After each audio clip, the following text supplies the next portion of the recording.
Eu vi uma grávida amarrada numa árvore no meio do nada, e quando me aproximei, ela olhou nos meus olhos e disse: "Você demorou." O que eu não sabia é que naquela estrada ninguém ajuda sem pagar um preço, e o som daquele motor chegando significava que uma de nós não sairia viva dali. Se esse vídeo apareceu para você, é porque essa história vai te emocionar e arrepiar. Então, já se inscreve no canal se você gosta desse tipo de história e comenta aí de qual cidade você está assistindo. Eu nunca fui mulher de sorte. Isso eu sabia desde menina, quando minha mãe me olhava com aquele jeito, cheio de amor, mas cheio de pena também, como se já soubesse que a vida não ia me poupar muito, e não poupou mesmo. Meu marido Dirceu morreu faz 2 anos e 7 meses. Eu ainda conto os meses. É uma coisa que viúva faz sem querer, igual a língua que vai no dente mole. Sabe que vai doer, mas vai do mesmo jeito. Dirceu foi de infarto, numa tarde de terça-feira, entre um coxo e outro, com a mão ainda apertando a corda do curral. Nem teve tempo de gritar, nem teve tempo de me chamar. Eu só fui achar ele quando o sol já estava caindo. Depois disso, a casa ficou silenciosa demais. Grande demais, cheia de cheiros que a gente só percebe quando a pessoa que os carregava não está mais. O cheiro de suor de trabalho, o cheiro de fumo de corda, o cheiro de alguém que dorme do seu lado há 22 anos e que de repente não está mais lá, e o lado dele da cama fica frio de um jeito que cobertor nenhum resolve. Eu sobrevivia. Não vivia, sobrevivia. Cuidava do sítio pequeno que tínhamos no município de Formosa do Rio Preto, no oeste da Bahia. 6 hectares de terra que davam mandioca, uns pés de milho raquítico e um capim que parecia crescer mais por teimosia do que por chuva. Tinha 3 vacas, um cachorro velho chamado Faustão e uma galinha que cantava mais do que qualquer galo que eu já tive. Era isso, era a minha vida. Até que chegou o envelope, veio pelo correio, um dia de agosto, com um timbre de cartório de Teresina. Eu estranhei o estado. O Piauí não me dizia nada. Abri com cuidado, porque papel de cartório sempre traz ou cobrança ou morte. E das duas coisas eu já tinha medo suficiente. Era morte, mas de um jeito diferente. Meu tio Ernesto, irmão mais velho do meu pai, homem que eu tinha visto talvez 3 vezes na vida, tinha falecido sem deixar herdeiro direto, sem filho, sem mulher, sem mais ninguém. E o bem que ele deixou no mundo era uma fazenda no sul do Piauí, município de Redenção do Gurgueia, numa estrada de terra que o documento chamava de Estrada do Brejão, com a indicação: depois da ponte de madeira, 3 quilômetros. A propriedade se chamava Fazenda Boa Lembrança. Eu li o nome e dei uma risada curta, sem graça. Boa Lembrança. Que nome amargo para uma terra que eu nunca tinha visto. Fiquei 3 semanas segurando aquele papel. Lia de noite, dobrava, botava embaixo do travesseiro. Lia de manhã, dobrava de novo. O cartório mandou mais 2 comunicados perguntando se eu ia aceitar ou renunciar à herança. A mulher que me atendeu por telefone disse que o prazo estava esgotando. A senhora aceita ou não aceita? Eu olhei pela janela. Olhei a cerca torta, o milho seco, as 3 vacas magras me encarando do pasto. Aceito, eu disse. Cheguei à Redenção do Gurgueia numa tarde de setembro, depois de 12 horas de ônibus e 40 minutos numa caminhonete de um homem chamado Beto, que aceitou me levar pela metade do preço porque, segundo ele, estava indo naquela direção de qualquer jeito. Beto falou pouco, fumou muito. O cheiro de cigarro barato misturava com a poeira que entrava pela janela entreaberta, e eu passei a viagem olhando o cerrado piauiense engolindo o asfalto, depois a estrada de terra, depois o silêncio. É um silêncio diferente, o do sertão do Piauí, mais seco, mais honesto. Não tenta fingir que tem algo escondido atrás dele, ele mostra logo o que é: vastidão e ponto. A ponte de madeira que o documento descrevia estava lá. Pequena, velha, com tábuas que gemiam quando a caminhonete passou por cima. Embaixo, um riacho com pouca água, pedras cobertas de limo verde. Aqui é onde o senhor me deixa, eu disse ao Beto. Ele me olhou com uma expressão que eu não soube nomear direito. Não era pena, era quase aviso. A senhora vai sozinha até lá? Vou. Ele assentiu devagar, como quem respeita uma decisão sem concordar com ela. Pegou minha mala do banco de trás, depositou na beira da estrada, deu 2 taps no teto da caminhonete com a mão espalmada, um gesto que parecia despedida ou bênção, e foi embora levantando uma nuvem de poeira vermelha. Eu fiquei parada ali até o barulho do motor sumir. Depois, peguei a mala e comecei a andar. Os 3 quilômetros da estrada do Brejão são 3 quilômetros que ensinam coisas. A terra ali é vermelha escura, cor de sangue velho, e o capim dos 2 lados da estrada estava seco, inclinado para leste como se o vento tivesse desistido de soprar de outro jeito. Tinha uma gameleira grande no meio da curva, e debaixo dela uma pedra achatada que parecia ter sido colocada ali de propósito, como um banco. Eu parei. Sentei. Não era cansaço físico, não ainda. Era outra coisa. Era a sensação estranha de estar chegando num lugar que nunca me esperou e que, ao mesmo tempo, parecia me conhecer de algum jeito que eu não conseguia explicar. Como se aquela terra tivesse alguma informação sobre mim que eu mesma não tinha. Eu tirei o papel do bolso, li o nome mais uma vez. Fazenda Boa Lembrança. Dobrei, guardei, levantei e continuei andando.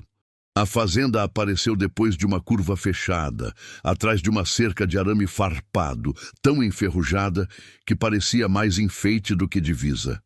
A casa era de adobe, pintada de branco algum dia, mas o branco tinha ido cedendo ao bege, ao amarelo, ao cinza da chuva e do esquecimento. Tinha um alpendre comprido, com 2 pilares de madeira tortos, uma mangueira velha, quase encostada na parede lateral, os galhos chegando até o telhado de telha francesa, como dedos que querem entrar. Do lado esquerdo da casa, um curral vazio. Do lado direito, um paiol de palha com o teto afundado no meio. E atrás, eu só conseguia ver o topo de uma estrutura menor. Parecia um casebre ou um depósito, que a vegetação estava quase engolindo. Não tinha ninguém, nenhum som humano, só o canto de um pássaro que eu não reconheci, alto e repetitivo, como quem avisa. Eu empurrei o portão de madeira que chiou nos gonzos e entrei devagar, como quem pede licença a uma casa que não é sua ainda, ou que talvez nunca venha a ser de verdade. A chave que o cartório me mandara era grande, de ferro, com a argola amarrada num barbante desbotado. Entrou na fechadura com resistência, como quem não está acostumado a abrir. Mas abriu. O cheiro que saiu primeiro era de tempo, de coisa fechada, de madeira velha, de algo que ficou parado, esperando sem saber bem o quê. Tinha um móvel de cozinha de madeira escura, uma mesa com 2 cadeiras, um fogão de lenha com a grelha enferrujada. Num canto, uma estante com 3 livros e um terço pendurado no prego. Eu parei no meio da sala e fiquei parada ali por um longo tempo. Não chorei, não sorri, só respirei aquele ar parado, aquele silêncio espesso, aquela solidão que cheirava a promessa esquecida. E foi então que eu vi. Em cima da mesa, debaixo de um copo de vidro vazio como paperweight, havia um bilhete. Papel ordinário, escrito à mão, com letra trêmula de velho. Cuide bem do poço, não tampe, não abandone. E nunca vá até lá depois que o sol se pôr. Eu li 2 vezes, olhei em volta como se alguém pudesse me explicar. Mas não tinha ninguém, só eu. A casa, o silêncio. E lá fora, o sol começando a cair atrás do cerrado, vermelho, largo, indiferente, tingindo tudo daquela cor que parece beleza, mas que, se você olhar com cuidado, parece também despedida. Eu dobrei o bilhete e botei no bolso. Do mesmo lado onde estava o papel da herança. 2 heranças, então, uma de terra, uma de aviso. E eu? que nunca fui mulher de sorte, não sabia ainda qual das duas ia pesar mais. Os primeiros dias na fazenda Boa Lembrança foram de trabalho puro. Não por escolha, não exatamente. Era mais uma necessidade do corpo, aquela urgência de manter as mãos ocupadas quando a cabeça não para de rodar. Eu conhecia bem esse mecanismo. Foi ele que me salvou depois que Dirceu morreu. Enquanto eu varre, eu não penso. Enquanto eu capino, eu não lembro. Enquanto eu carrego água, eu não sinto o peso do outro lado. Então eu trabalhei. Limpei a casa por dentro primeiro. Tirei a poeira de anos com um pano úmido que ficou preto em minutos. Lavei as janelas com água e vinagre, que era o que tinha. Esfregue o fogão de lenha até a grelha enferrujada ceder um pouco do seu escuro. Abri todas as janelas para deixar o ar entrar, e o ar entrou, trazendo cheiro de terra seca e de folha de jurema que crescia em moita densa dos dois lados do cercado. Dormi na primeira noite enrolada num cobertor fino que achei num baú de madeira no quarto, sem lençol por baixo, sem travesseiro de verdade. Dobrei um dos meus blusões e coloquei debaixo da cabeça. Não dormi bem, mas também não esperava dormir. A casa fazia barulhos. Toda casa velha faz. O madeiramento que contrai com o frio da madrugada, o telhado que estala, o vento que acha fresta e entra assobiando. Mas os barulhos daquela casa tinham um ritmo que me deixava esquisita. Como se não fossem aleatórios. Como se fossem organizados. 3 estalos. Pausa. 3 estalos. Pausa. Eu ficava deitada escutando e contando. De manhã eu dizia para mim mesma que era coisa de cansaço, que mente cansada cria padrão onde não tem nenhum. E ia trabalhar. Foi no 3º dia que eu fui ver o poço. Ele ficava nos fundos da propriedade, além do casebre que a vegetação estava engolindo. Eu tinha evitado até então, não conscientemente, mas evitado do mesmo jeito. Passava o olhar por ali e desviava, como a gente faz com coisa que incomoda sem saber o porquê. Mas na manhã do 3º dia, eu precisava de água para limpar o curral. E a torneira da cozinha dava um fio misericordioso que enchia um balde em 10 minutos. Então eu fui ao poço. O caminho até ele era coberto por um capim alto cor de palha, que roçava nas minhas pernas enquanto eu andava. O casebre ao lado era menor do que parecia de longe. 3 paredes de adobe, a quarta aberta para o céu, o telhado há muito caído dentro. Tinha um gancho enferrujado na parede, uma corda velha enrolada num canto, mais nada.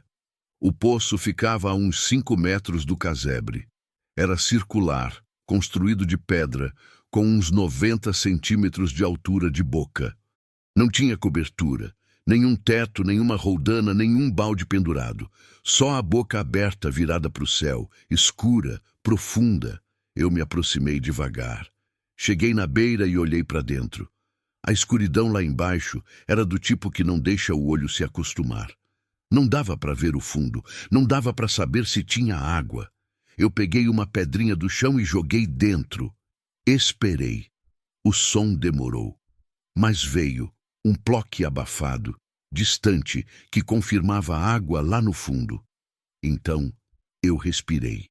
Precisava de uma roldana, precisava de uma corda nova, ia ter que ir ao vilarejo buscar. Foi quando eu senti. Não é fácil explicar. Não foi um cheiro, não foi um som, foi uma sensação. Aquela que a gente chama de friagem no pescoço. Aquele arrepio que começa na nuca e desce pela espinha sem pedir licença, como se alguém tivesse me olhando de baixo para cima. Eu afastei da borda mais rápido do que precisava. Fiquei parada com o coração acelerado, olhando para o poço de longe. Nada. Só a boca escura, só o silêncio. Eu respirei fundo, falei em voz alta para mim mesma, coisa que viúva que mora sozinha aprende a fazer cedo. Para com isso, generosa. Esse é meu nome, Generosa. Minha mãe dizia que me botou esse nome porque queria que eu tivesse o que ela nunca teve. Acho que ela não sabia que nome não funciona assim. No vilarejo mais próximo, que se chamava Brejão do Meio, 6 quilômetros de estrada de chão, Eu comprei corda, um balde de plástico azul, 2 quilos de arroz, feijão, uma garrafa de azeite e 3 velas. A venda era escura e pequena, com cheiro de querosene e rapadura.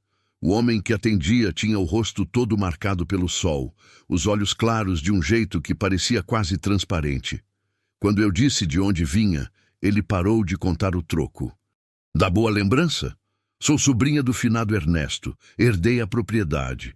Ele ficou me olhando por um instante mais longo do que o necessário. Depois voltou ao troco. Colocou as moedas na minha mão devagar, uma por uma. Ernesto era homem calado. Ele disse por fim. Era. Eu mal conheci ele. Ficou os últimos anos bem recluso. Mal vinha aqui. Fez uma pausa. Ficou meio perturbado no fim. Eu olhei para ele.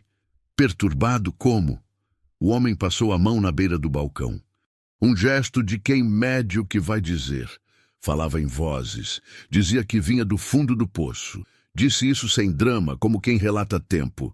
A gente achava que era a solidão, sabe? Homem velho, sozinho demais. A cabeça começa a pregar peças. Eu segurei a sacola com mais força do que precisava. E o senhor? Acha que era isso? Ele me olhou de novo com aqueles olhos quase transparentes. Eu acho que solidão é capaz de muita coisa, disse. Mas eu acho também que tem lugar que guarda coisa. Assentiu levemente, como confirmando para si mesmo. A boa lembrança sempre foi um lugar assim. Eu saí da venda sem responder.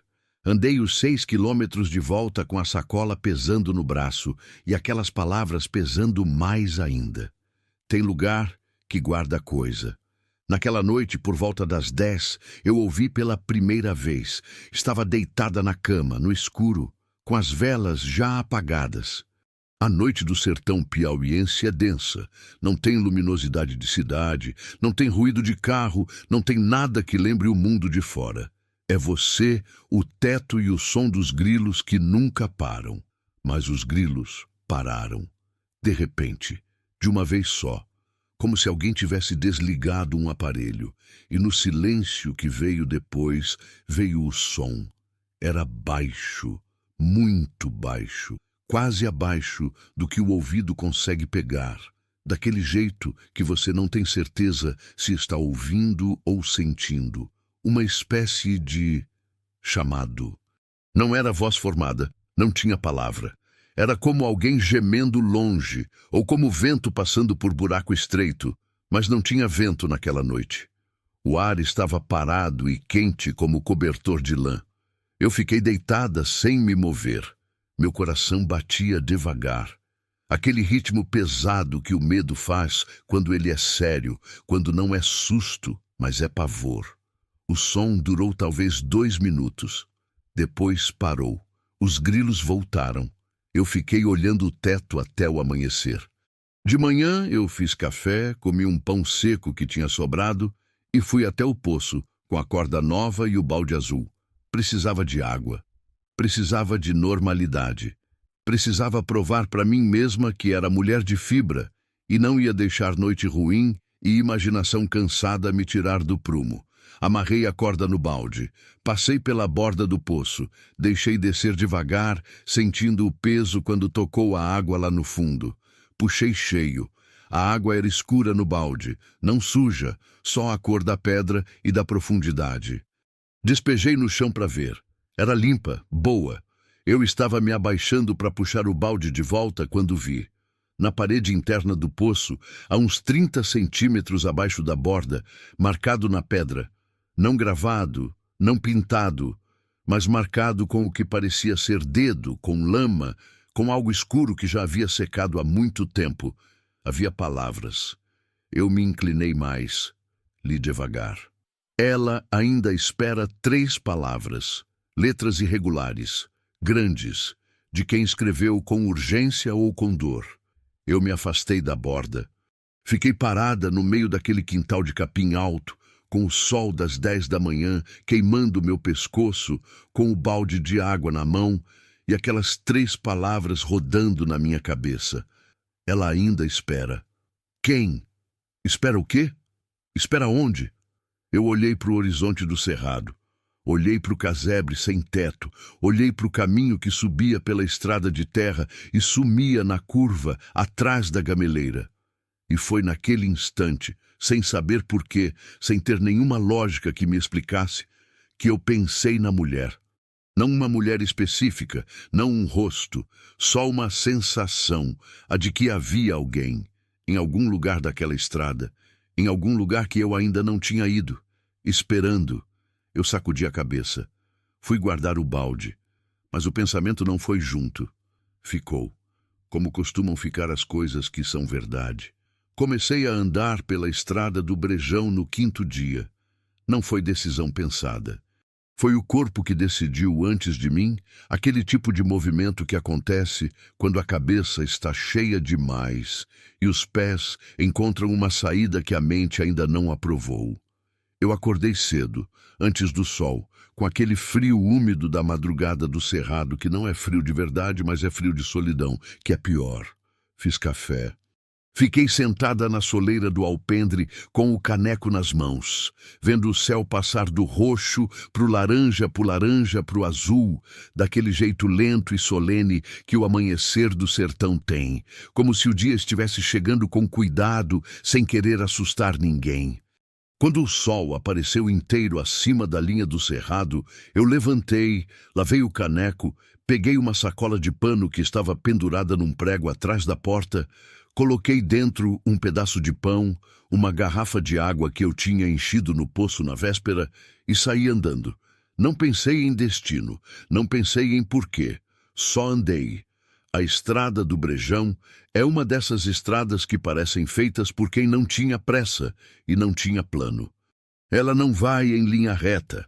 Curva aqui, desvia ali, contorna uma moita de jurema, passa por cima de uma pedra grande que nunca ninguém teve disposição de tirar do caminho. O chão é terra vermelha misturada com cascalho branco, e quando você pisa nela de manhã cedo, ainda guarda um pouco da umidade da noite, e os seus passos ficam marcados com uma nitidez que parece exagero, como se a terra quisesse lembrar que você passou.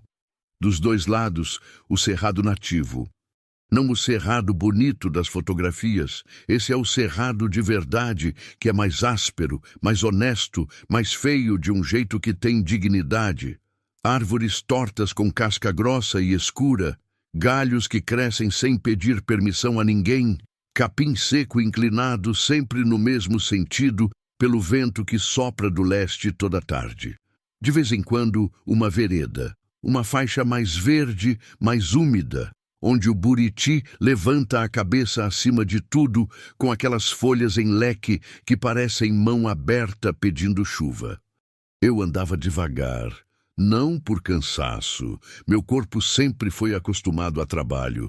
Desde menina eu carregava lata d'água na cabeça. Desde casada eu ajudava Dirceu a levantar cerca, a tirar leite, a puxar bezerro. Meu corpo sabe o que é esforço. Andava devagar porque aquela estrada pedia isso, porque havia algo nela que não combinava com pressa, como se ela tivesse ritmo próprio e quem entrasse nela precisasse se ajustar. Eu me ajustei. Foi andando assim, no 5º dia de manhã, que eu comecei a perceber uma coisa. Eu levava a sacola sem necessidade real. O pão eu não ia comer, não tinha fome. A água era precaução, mas havia algo naquele gesto. Pegar a sacola, colocar alguma coisa dentro, sair com ela, que me tranquilizava de um jeito que eu não sabia nomear. Era como se eu estivesse me preparando para algo, me equipando, mas para quê? Eu não sabia responder. E essa ignorância, em vez de me incomodar, me deixava com uma calma estranha. Como quem aceita que há coisas que o entendimento chega depois do acontecimento, não antes. Minha avó dizia assim: o coração sabe o caminho antes dos pés. Eu nunca entendi direito o que ela queria dizer com isso. Naquele 5º dia, eu comecei a entender. Andei talvez 2 quilômetros quando parei na sombra de uma catingueira para tomar um gole de água. O sol já estava alto o suficiente para queimar o topo da cabeça, e o ar tinha aquele cheiro de terra aquecida, que é um dos cheiros mais honestos que existe. Não é bom, não é ruim, é só real. É o cheiro do mundo funcionando sem se preocupar com o que a gente acha. Foi parada ali, encostada no tronco da catingueira com a garrafa na mão, que eu ouvi o primeiro som estranho. Era baixo, muito baixo. Quase confundível com o vento, mas o vento não tinha essa qualidade, essa espécie de direcionamento, como se o som soubesse onde queria chegar. Vinha de algum lugar à frente da estrada, além de uma curva que eu ainda não tinha dobrado. Não era voz formada, não era animal que eu reconhecia. Era algo intermediário, entre gemido e chamado, entre dor e pedido. Eu fiquei parada. O som parou também. Ou eu tinha parado de ouvi-lo. Às vezes, é difícil distinguir. Fiquei esperando. 30 segundos. 1 minuto. Nada. Continuei andando, mas mais devagar agora, com um tipo diferente de atenção, aquela atenção que a gente usa quando o corpo já decidiu que precisa estar alerta, mas a cabeça ainda está tentando encontrar uma explicação razoável para tudo. A curva apareceu depois de mais uns 100 metros. Era fechada, com uma moita de murici de um lado e uma cerca velha de arame do outro. Eu dobrei devagar e parei. No meio da estrada, a uns 50 metros à frente de mim, havia uma árvore. Não era isso que me fez parar. Havia árvores dos dois lados, a estrada inteira. Era essa árvore em específico que parava o olho e não deixava seguir. Estava no meio da estrada mesmo, não na beira. Como se a estrada tivesse sido aberta em volta dela, como se alguém tivesse decidido que a árvore tinha mais direito àquele lugar do que o caminho. Era um angico velho, o tronco grosso, escuro, com a casca rachada em fissuras profundas que pareciam cicatrizes. Os galhos saíam em todas as direções sem simetria, sem ordem, sem aquela organização que a maioria das árvores tem. E as folhas, miúdas, alongadas, faziam uma sombra que não era sombra comum. Era mais densa, mais escura do que o sol justificava. Embaixo daquela sombra havia uma mulher. Eu vi ela e parei de andar. O coração fez uma coisa estranha. Não acelerou, não. Ficou por um instante completamente parado, como relógio que alguém segurou com a mão, e depois voltou com uma batida pesada, diferente, mais funda do que o normal. A mulher estava sentada embaixo do angico, curvada para frente, a cabeça baixa, os cabelos escuros e desgrenhados cobrindo o rosto. O vestido dela era de chita desbotada, cor de rosa que o sol já tinha tirado quase todo. Os pés estavam descalços na terra vermelha. E a barriga? A barriga era grande, muito grávida. Daquelas barrigas que a gente olha e sabe que está no limite, que o bebê está pronto, que o corpo está no último trecho, que não falta muito. Meu primeiro instinto, e eu me envergonho de admitir isso, mas é verdade, foi dar meia volta. Não era crueldade, era medo. Era aquela voz dentro da gente que diz: isso não é problema seu, isso é maior do que você, sai fora enquanto pode. Eu conhecia aquela voz. Tinha dado ouvido a ela outras vezes na vida, e às vezes tinha sido a decisão certa. Mas eu não me movi, porque havia algo naquela figura, naquela mulher curvada, grávida, parada demais para ser só descanso, que me prendia o pé no chão. Uma memória que não era minha, mas que eu carregava do mesmo jeito. O peso de ser deixada, o peso de precisar e não ter ninguém. Eu sabia o que era isso. Carregava comigo uma dor que nunca tinha contado para ninguém, nem para Dirceu, nem para minha irmã, nem para padre nenhum. Uma dor de antes. Eu tinha perdido um bebê. Anos atrás, no começo do casamento, antes de saber que não ia vir outro. Uma perda que ficou calada dentro de mim, que virou um nó permanente entre o estômago e o coração. Um lugar que nunca cicatrizou direito, que às vezes doía sem avisar. E foi essa dor, essa memória de barriga que havia sido grande e depois ficou vazia, que me fez dar um passo à frente, depois outro, Depois, mais um. Quanto mais eu me aproximava, mais o silêncio pesava. Não era o silêncio natural do cerrado. Esse eu já tinha aprendido a ler. Era um silêncio de outra qualidade. Os pássaros que eu tinha escutado a estrada inteira tinham sumido. O vento que roçava o capim havia parado. Até os insetos, que nunca calam completamente, tinham baixado o volume para quase zero.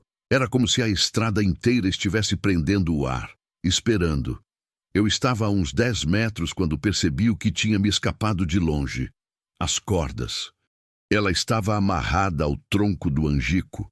Não de qualquer jeito, com intenção, com método. A corda passava pelos braços, pelo tronco, pelos tornozelos, cruéis, apertadas. Não era descuido de ninguém. Era pensamento. Era punição. Eu parei com o estômago virado. Minha mente começou a trabalhar em velocidade alta. Quem fez isso, quando, por quê, quem mais estava por perto, mas o coração já estava me puxando para frente antes de qualquer resposta aparecer. Quando cheguei perto o suficiente para ver o rosto dela, ela levantou a cabeça. Os olhos eram escuros, fundos, marcados por um choro que tinha durado tempo. As bochechas estavam com sulcos secos de lágrima, o lábio rachado de sol e sede. Mas quando ela me viu, quando os olhos dela encontraram os meus, algo mudou naquele rosto. Não foi alegria exatamente. Era mais antigo do que alegria. Era reconhecimento, como quem vê alguém que estava esperando. Você demorou, ela disse. A voz saiu rouca, baixa, mas com uma certeza que me atravessou de lado a lado. Eu fiquei parada sem conseguir falar por um instante. Como assim? Eu consegui dizer por fim. Ela não respondeu. Fechou os olhos por um segundo. Respirou fundo. Uma respiração difícil, de quem está com o corpo sobrecarregado, de quem está guardando força. Depois abriu os olhos e disse simplesmente: me ajuda. Eu larguei a sacola no chão. As mãos tremiam quando me ajoelhei na terra vermelha ao lado dela. De perto, o cheiro era de suor e de sol e de algo mais fundo, aquele cheiro que o corpo humano tem quando está no limite de alguma coisa. Não era podridão. Era esforço. Era o cheiro de alguém que lutou muito e está chegando perto do fim das forças. Quem fez isso com você? Eu perguntei, já tentando avaliar as cordas, buscando o nó com os dedos. Ela me olhou. Demorou um segundo. Ele não gosta quando ajudam, ela disse. O frio que percorreu minha espinha não era do ar. O ar estava quente, parado, pesado. Era de dentro. Era aquele frio que vem quando o perigo se torna real e concreto e próximo. Quem? Eu perguntei, e minha voz saiu menor do que eu queria. Ela fechou os olhos de novo. Quando abriu, havia algo diferente neles. Uma urgência, uma pressa, como quem sabe que o tempo é específico e está acabando. Quando o motor para, ela disse, a voz baixíssima, ele não espera mais de 2 minutos. Eu não entendi. Ou entendi demais e não quis, mas foi nesse instante, exatamente nesse instante, como se a frase dela tivesse chamado, que eu ouvi, ao longe, baixo, vindo pela estrada de onde eu tinha vindo, o som de um motor. O medo que tomou conta de mim naquele momento era de uma qualidade diferente de qualquer medo que eu já tinha sentido. Não era o susto repentino, esse passa rápido, deixa o coração acelerado e vai embora. Era o medo que fica. O medo que se instala e muda a temperatura do ar ao redor, que faz o mundo parecer menor e mais fechado, que transforma cada segundo num peso. Eu olhei ao redor. A estrada à frente, a estrada atrás, o cerrado dos 2 lados fechado e indevassável. O angico acima de nós, com aquela sombra densa que de repente parecia uma armadilha em vez de abrigo. Não havia saída óbvia.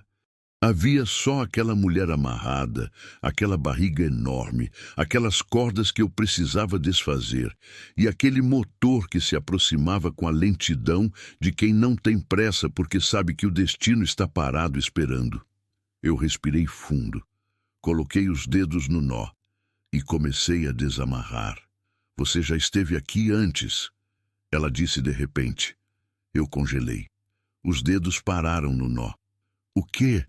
Eu disse sem entender, sem querer entender. Ela me olhou com aqueles olhos fundos e escuros.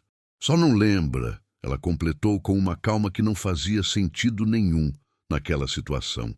O mundo pareceu oscilar por um instante, como o chão que cede levemente sob o pé e você não tem certeza se foi real ou foi impressão. O motor ficou mais alto e eu continuei desamarrando, porque havia uma vida amarrada naquela árvore, talvez duas, e o tempo estava acabando com uma velocidade que eu sentia no peito antes de conseguir medir com qualquer outra coisa. Eu nunca fui mulher de rezar em voz alta.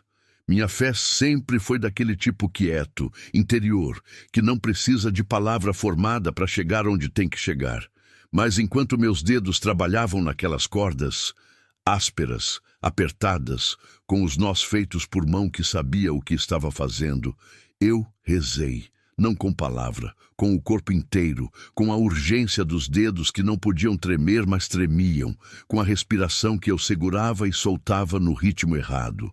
Com os olhos que ficavam indo e voltando entre as cordas e a curva da estrada, por onde o som do motor crescia devagar, pesado, inevitável.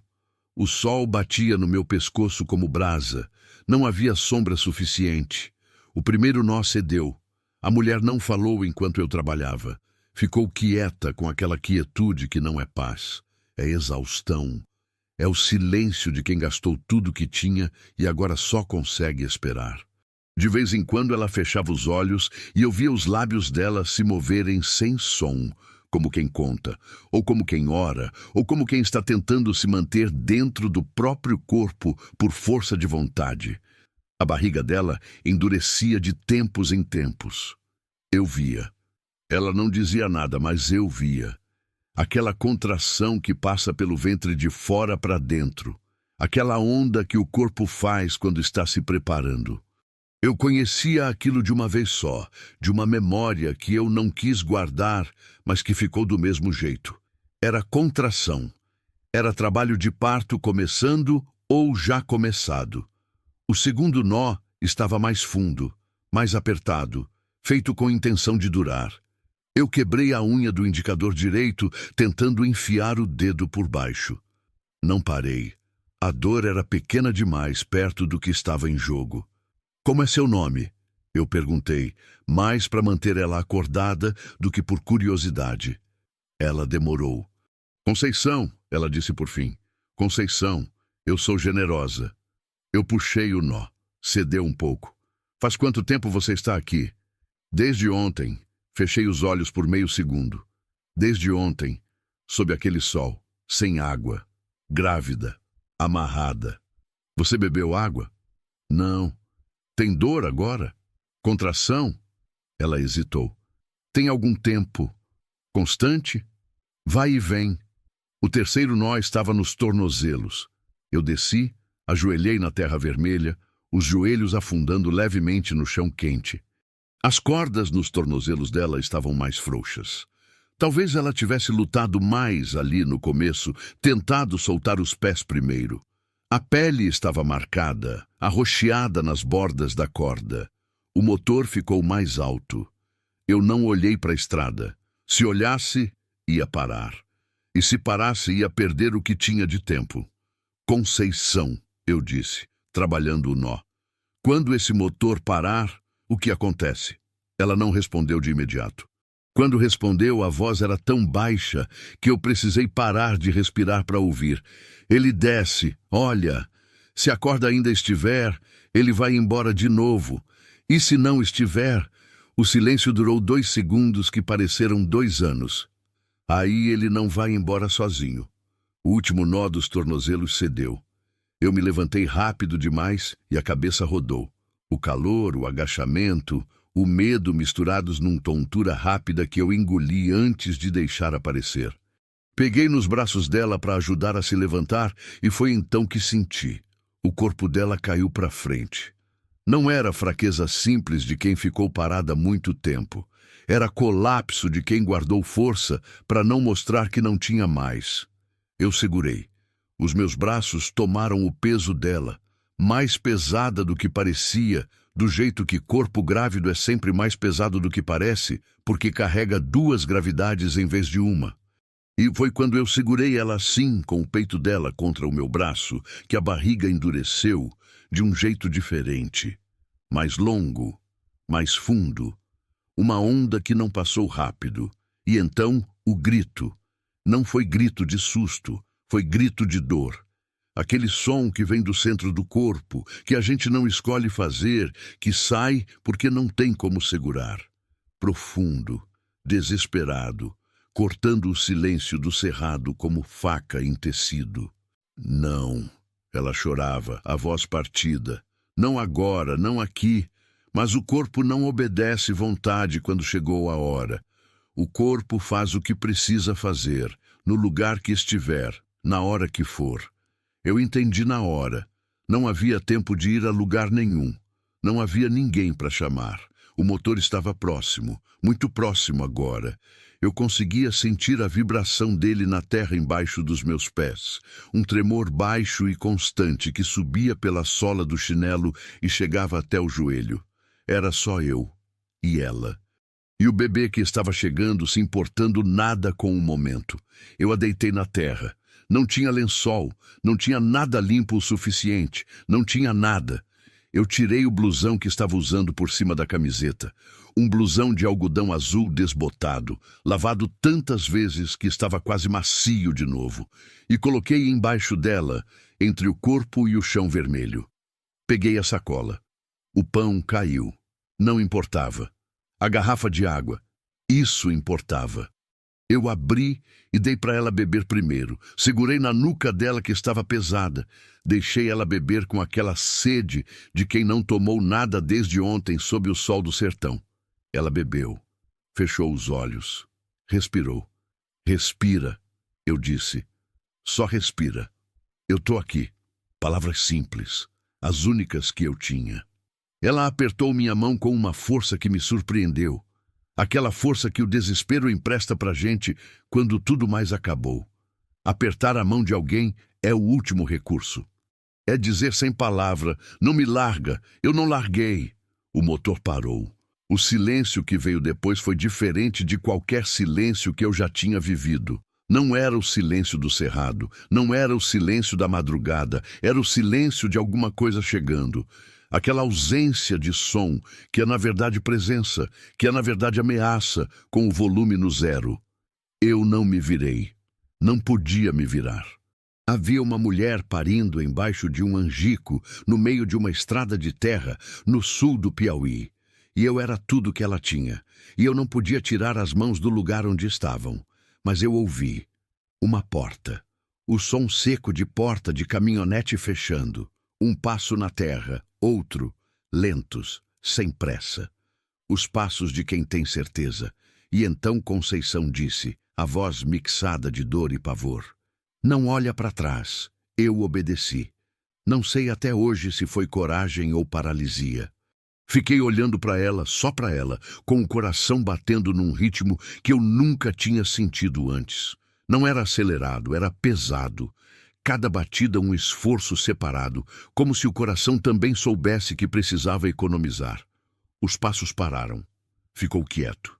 5 segundos. 10. Uma eternidade de segundos contados dentro do peito. E então ouvi outra coisa que não estava pronta para ouvir. Um choro, baixo, abafado, vindo da direção da caminhonete. Um choro de bebê. Meu sangue parou. Conceição fechou os olhos com uma expressão que não era surpresa. Era confirmação de algo que ela já sabia e que tinha esperado não ser verdade. Ele já tem outro. Ela sussurrou, a voz tão baixa que eu li nos lábios mais do que ouvi. Eu não tenho como explicar o que aconteceu dentro de mim naquele instante. Há coisas que o entendimento chega de uma vez, não em etapas, não com raciocínio, mas inteiro, de uma vez só, como luz que acende num quarto escuro e revela tudo ao mesmo tempo. Não é pensamento, é clareza. É a diferença entre saber e entender. Eu entendi. Ele não estava ali para machucar. Não daquele jeito óbvio, violento, que a gente imagina quando pensa em ameaça. Era mais antigo do que isso, mais calculado. Ele pegava mulheres grávidas, deixava uma, buscava outra. Um ciclo que tinha lógica própria, que tinha começo e meio e fim, que eu não conseguia ver completo ainda, mas que sentia na estrutura, na forma como as cordas tinham sido amarradas, na forma como Conceição sabia exatamente quantos minutos ele esperava, na forma como ela não estava surpresa com nada do que estava acontecendo. Ela tinha passado por isso antes, ou sabia de outras que tinham passado, e eu estava no meio. O bebê nasceu às 10h23 da manhã. Eu sei a hora porque olhei para o relógio de pulso que uso no braço esquerdo, o relógio do Dirceu, que tomei depois que ele morreu porque não conseguia deixar no gaveta. Assim que o choro cortou o ar. Foi um choro forte, saudável. Daqueles choros de recém-nascido, que são a coisa mais viva que existe no mundo, raivosos, cheios, sem nenhuma contenção, como quem acabou de descobrir que tem pulmão e quer testar o tamanho deles. Eu segurei aquela criança nas mãos e senti algo que não estava esperando sentir. Não era alegria, não era bem-estar, era algo mais embaixo disso, mais antigo, mais fundado. Era o peso real, físico, de uma vida que não existia e agora existe, que não estava e agora está, que dependia de mim de um jeito tão completo e tão sem negociação que tirava o fôlego.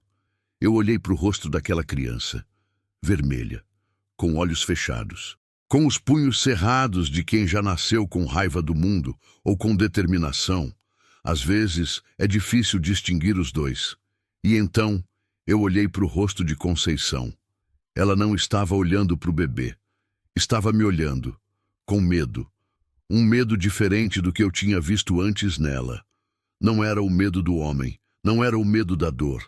Era o medo de mim, de como eu ia reagir ao que ela estava prestes a dizer. Ele não pode ficar, ela disse. Eu congelei. As palavras chegaram, mas não fizeram sentido de imediato. Minha cabeça tentou reorganizá-las de outro jeito, buscou outra interpretação, recusou o significado primeiro. O quê? Ela apertou meu braço com aquela força emprestada pelo desespero. Você não entende. A voz dela estava falhando, partida de cansaço e de algo mais profundo. Ele leva o bebê, ou leva quem ajuda. Não tem outra saída. Nunca teve. O mundo pareceu encolher. Eu olhei para o bebê nos meus braços. Olhei para Conceição. Olhei para a estrada atrás de mim, que eu ainda não tinha me virado para ver, que eu tinha evitado ver como quem evita confirmar o que sabe. Você não foi a primeira, ela disse, e a voz estava tão baixa que era quase só movimento de boca. Nessa estrada, nunca fui a primeira. Os passos na terra vermelha recomeçaram, lentos, vindo na minha direção. E foi naquele instante, com o bebê nos meus braços, com Conceição me olhando com aqueles olhos que pediam e avisavam ao mesmo tempo, com os passos chegando, com o choro do outro bebê ainda vindo da caminhonete como acusação ou como eco, que as palavras dela de antes voltaram com um peso que não tinham tido quando ela disse: "Você já esteve aqui antes, só não lembra." E eu entendi, com aquela clareza de luz que acende de uma vez. Eu não tinha chegado àquela estrada por acaso. Não tinha pego aquela sacola por acaso. Não tinha herdado aquela fazenda por acaso. Nada era por acaso. E o homem que estava se aproximando pelos meus passos atrás de mim, aquele homem que eu ainda não tinha visto o rosto, que eu só conhecia pelo som dos passos e pelo motor e pelo choro de um bebê que não era de Conceição. Esse homem sabia meu nome antes de mim chegar. Eu tinha certeza disso, do mesmo jeito que se tem certeza de coisa que não se pode provar, mas que o corpo inteiro confirma. Os passos pararam a 2 metros de mim. O bebê nos meus braços parou de chorar. O silêncio foi completo. E então, pela primeira vez, desde que o motor tinha desligado, uma voz humana quebrou o ar do cerrado. Larga a criança no chão, disse a voz. Calma, sem raiva, quase gentil. E levanta devagar. Tem um momento. E quem já ficou na beira de um perigo de verdade sabe do que eu estou falando. Em que o medo para de ser medo e vira outra coisa. Não é coragem. Coragem é quando você tem escolha e mesmo assim avança. O que eu senti naquele instante não era escolha. Era necessidade pura, aquela que vem debaixo de tudo, mais funda do que pensamento, mais velha do que qualquer decisão que a cabeça poderia tomar. Era o instinto de quem segura alguma coisa viva nos braços e descobre que segurar é mais forte do que qualquer medo. Eu não larguei o bebê. Fiquei parada com ele no peito, os braços fechados ao redor daquele peso pequeno e quente, e respirei. Uma respiração só, funda, demorada, como quem se prepara para mergulhar. Então eu me virei. O homem estava a 2 metros de mim. Eu tinha imaginado alguma coisa. A mente faz isso quando está com medo. Constrói o perigo antes de vê-lo. Cria uma figura que seja proporcional ao terror que já instalou no corpo. Eu tinha imaginado algo grande, algo escuro, algo que combinasse com o som pesado daquele motor e com a crueldade calculada das cordas. O que eu vi era um homem comum. Esse foi o susto mais fundo de todos. 50 e poucos anos, talvez. Altura mediana, um chapéu de couro desbotado, o tipo que o sertanejo usa há décadas sem trocar, porque o chapéu já faz parte do rosto. Uma camisa xadrez verde e marrom, abotoada até o segundo botão debaixo do colarinho. Calça de brim desbotada, botas de couro com barro seco nas bordas. O rosto era o de homem que trabalhou a vida inteira sob o sol. Marcado, enrugado no lugar certo, a pele cor de terra curtida. Os olhos eram castanhos claros, quase amarelados, do tipo que o cerrado produz em alguns homens, como se o sol tivesse desbotado a cor original. Não havia maldade óbvia naquele rosto. Era isso que me dava mais medo do que qualquer outra coisa. Maldade óbvia é mais fácil de encarar.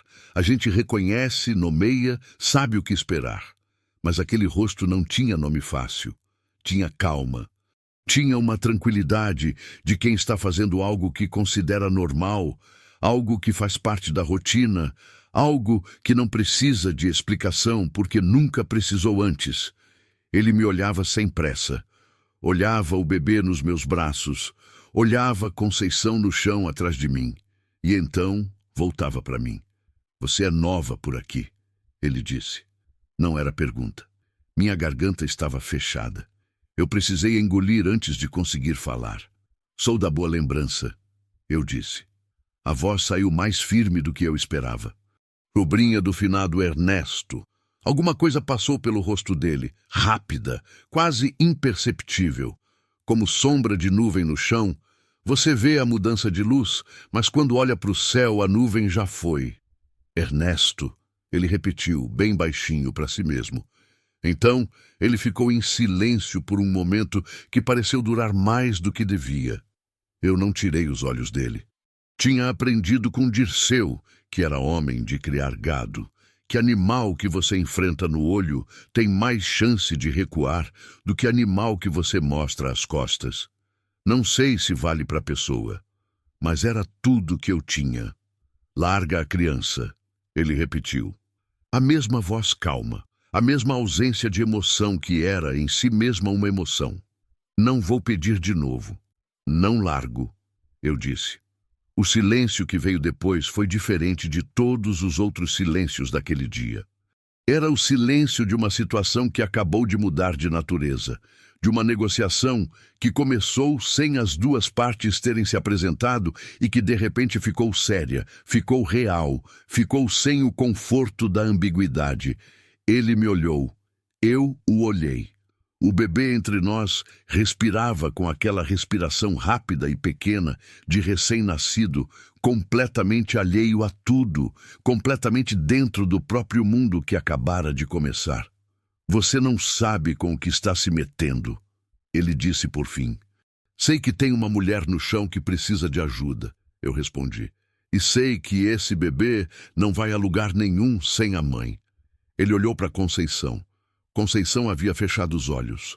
Eu não sabia se estava desacordada ou fingindo estar. As duas opções me assustavam de jeitos diferentes. Ela não é a mãe, ele disse. Eu pisquei. O quê? Ela não é a mãe, ele repetiu, com aquela paciência de quem explica algo óbvio. A mãe está lá. Ele apontou com o queixo em direção à caminhonete sem se virar. Esta aqui é a que eu trouxe para trazer o bebê ao mundo. É o que elas fazem. Trazem ao mundo e vão embora. A fiação do meu entendimento estremeceu. Eu olhei para Conceição no chão. Olhei para o bebê nos braços. Olhei para o homem. Você está me dizendo que eu precisei parar, reorganizar, que ela não é a mãe biológica? Estou dizendo que ela fez o que tinha que fazer. Amarrada numa árvore. Ele não respondeu. E o silêncio dele era resposta suficiente. Era o silêncio de quem não considera que a pergunta precisa de resposta, porque a resposta está tão dentro da lógica dele que a própria pergunta parece ingenuidade.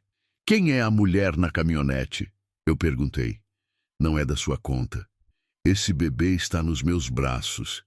Eu apertei levemente. É da minha conta, sim. Ele deu um passo. Só um. Mas foi um passo que mudou toda a geometria daquela situação. Diminuiu a distância entre nós de 2 metros para 1. E 1 metro é distância diferente de 2 metros quando a intenção do outro lado não está clara. Eu recuei meio passo sem querer. O corpo fez sem consultar a cabeça, mas não larguei o bebê. Ele parou. Me olhou de um jeito diferente agora, como quem está avaliando algo que não avaliou antes, que não entrou nos seus cálculos, que apareceu como variável nova, num problema que ele achava que tinha só variáveis conhecidas. Você se parece com alguém, ele disse bem baixo. Eu não respondi. Com uma mulher que passou por aqui. Ele continuou, o olhar indo e voltando no meu rosto, como quem procura algo numa foto velha. Faz muitos anos. Antes de você nascer, talvez. Não sei do que o senhor está falando. Não. Ele assentiu levemente, como confirmando para si mesmo. Não sabe ainda. Havia algo naquele ainda que me abriu um buraco no estômago. A forma como ele disse, não como ameaça, mas como fato. Como quem sabe o fim da história antes de ela acabar. Foi então que Conceição se mexeu. Ela abriu os olhos devagar. Virou a cabeça na minha direção. E quando encontrou o meu olhar, ela fez uma coisa pequena com a cabeça, um movimento quase imperceptível, lateral, que eu levei um segundo para entender. Ela estava apontando, com o olhar, com o movimento mínimo da cabeça, apontando para trás de mim, para a direita, para a beira da estrada, onde o cerrado começava e havia uma abertura entre as moitas de Jurema que eu não tinha prestado atenção antes. Uma trilha, estreita, quase engolida pelo mato, mas trilha. O tipo que o gado abre com anos de passar no mesmo lugar, ou que pessoa abre com necessidade repetida. Começava ali, a uns 3 metros de mim, e sumia na vegetação depois de 10 passos. Conceição fechou os olhos de novo, mas a mensagem tinha sido dada. Eu olhei para o homem. Ele estava olhando para Conceição, e no segundo em que os olhos dele se desviaram de mim, eu tomei a decisão. Não pensei. Pensar teria me parado. Dei 2 passos laterais, rápidos e silenciosos quanto a terra seca permite, e entrei na trilha. O cerrado fechou ao meu redor de uma vez. A vegetação era densa, os galhos baixos, a luz filtrada em tiras irregulares que chegavam ao chão em ângulos que desorientavam. Eu andava rápido, curvada um pouco para proteger o bebê dos galhos, e ele, como se soubesse, como se entendesse de alguma forma o que estava acontecendo, ficou quieto, completamente quieto, com aquela quietude dos recém-nascidos que às vezes são mais sábios do que a gente quer admitir. Atrás de mim, ouvi a voz do homem. Não estava gritando. Continuava calma. Isso era a coisa mais apavorante. Não tem saída por ali, ele disse, a voz carregada pela quietude do cerrado. Eu conheço cada palmo dessa terra. Eu continuei. A trilha curvou para a esquerda, depois para a direita. O chão estava coberto de folha seca que amassava com um crepitar que me parecia barulhento demais, que me parecia anunciar cada passo que eu dava. Parei. Ouvi. Os passos dele na estrada, lentos, calculados. Não estava correndo. Não precisava. Ele acreditava no que tinha dito, que conhecia cada palmo daquela terra. E eu era de fora. Eu tinha chegado havia 5 dias. Eu não conhecia nada, mas eu tinha o instinto. E tinha o bebê. E tinha aquela coisa que minha avó chamava de graça em hora de aperto, que não é sorte e não é habilidade. É algo que vem de fora da gente quando a gente já não tem mais nada próprio para oferecer. Continuei na trilha. Ela abriu depois de uns 50 metros numa clareira pequena. Não grande, não exatamente clara, mas um espaço onde a vegetação recuava o suficiente para deixar o céu aparecer em cima. No centro da clareira havia uma estrutura. Eu parei, olhei. Era uma chapéu, pequena de adobe, com as paredes desmoronando nas bordas superiores, onde a chuva tinha ido comendo o reboco ano após ano. A porta era de madeira escura, quase preta de tempo, entornada no gonzos, mas ainda de pé. Numa das paredes externas, uma cruz de madeira, simples, fincada no reboco, já há tanto tempo que a parede havia crescido ao redor dela, meio engolindo o braço esquerdo. Eu não pensei. Fui até a porta. Ela abriu com resistência, um gemido longo dos gonzos, mas abriu. O cheiro de dentro era de tempo e cera, e algo floral muito antigo, talvez incenso que tivesse impregnado nas paredes décadas atrás e nunca saído completamente. Estava escuro, mas a luz entrava por 2 frestas nas paredes onde o reboco havia caído, traçando 2 linhas de luz no chão de terra batida. Tinha um altar no fundo, pequeno de madeira, com uma imagem de Nossa Senhora. Não reconheci qual, porque a pintura estava tão desgastada que o rosto havia sumido quase que completamente, restando só o contorno do manto azul e as mãos abertas para frente. Tinha um banco de madeira, uma vela consumida até a base, a cera derramada formando uma poça branca endurecida no chão. E no chão, ao lado do altar, havia um cobertor, dobrado, limpo, como se tivesse sido colocado ali de propósito. Eu olhei para aquele cobertor por um momento longo demais. Não era coincidência. Eu já tinha parado de acreditar em coincidência naquele dia. Entrei. Fechei a porta atrás de mim, com cuidado, devagar, para não fazer o menor som. Fui até o cobertor. Me sentei no chão com as costas encostadas na parede do altar, o bebê no colo, o cobertor esticado sobre os 2. E então, pela primeira vez desde que o motor havia desligado, eu chorei. Não foi choro de fraqueza. Preciso deixar isso claro, porque viúva aprende cedo que o mundo interpreta o choro dela como fraqueza. E não era isso. Era o choro de quem segurou durante tempo demais e que agora, num segundo de proteção relativa, pode soltar o que estava comprimido. É diferente. É necessário, é o corpo fazendo manutenção. O bebê continuava quieto no meu colo. Eu olhei para o rosto dele no escuro fraco da chapéu. Os olhos fechados, a respiração pequena e regular. Aquela paz absoluta de quem acabou de chegar e ainda não aprendeu que o mundo é difícil. Você não escolheu uma hora fácil para nascer, eu sussurrei. Ele não respondeu, evidentemente, mas contraiu levemente o rosto, uma careta pequena, e depois relaxou, como quem concorda. Eu quase sorri, quase. Do lado de fora, o silêncio havia voltado. Não o silêncio do homem se aproximando. Eu teria ouvido os passos nas folhas secas. Era o silêncio do cerrado retomando o próprio ritmo, como faz quando a perturbação passa. Os insetos voltaram primeiro, aquele canto constante que é o fundo sonoro de tudo no sertão, a camada base que a gente só nota quando some. Depois um pássaro, longe, chamando sem urgência. Fiquei escutando. 5 minutos. 10. O tempo ficou elástico dentro daquela chapel, como costuma ficar nos lugares onde muita gente já rezou. Como se a prece acumulada ao longo dos anos criasse uma dobra no tempo, um lugar onde os minutos não correm do mesmo jeito. E foi nesse silêncio, nessa espera, que eu comecei a pensar.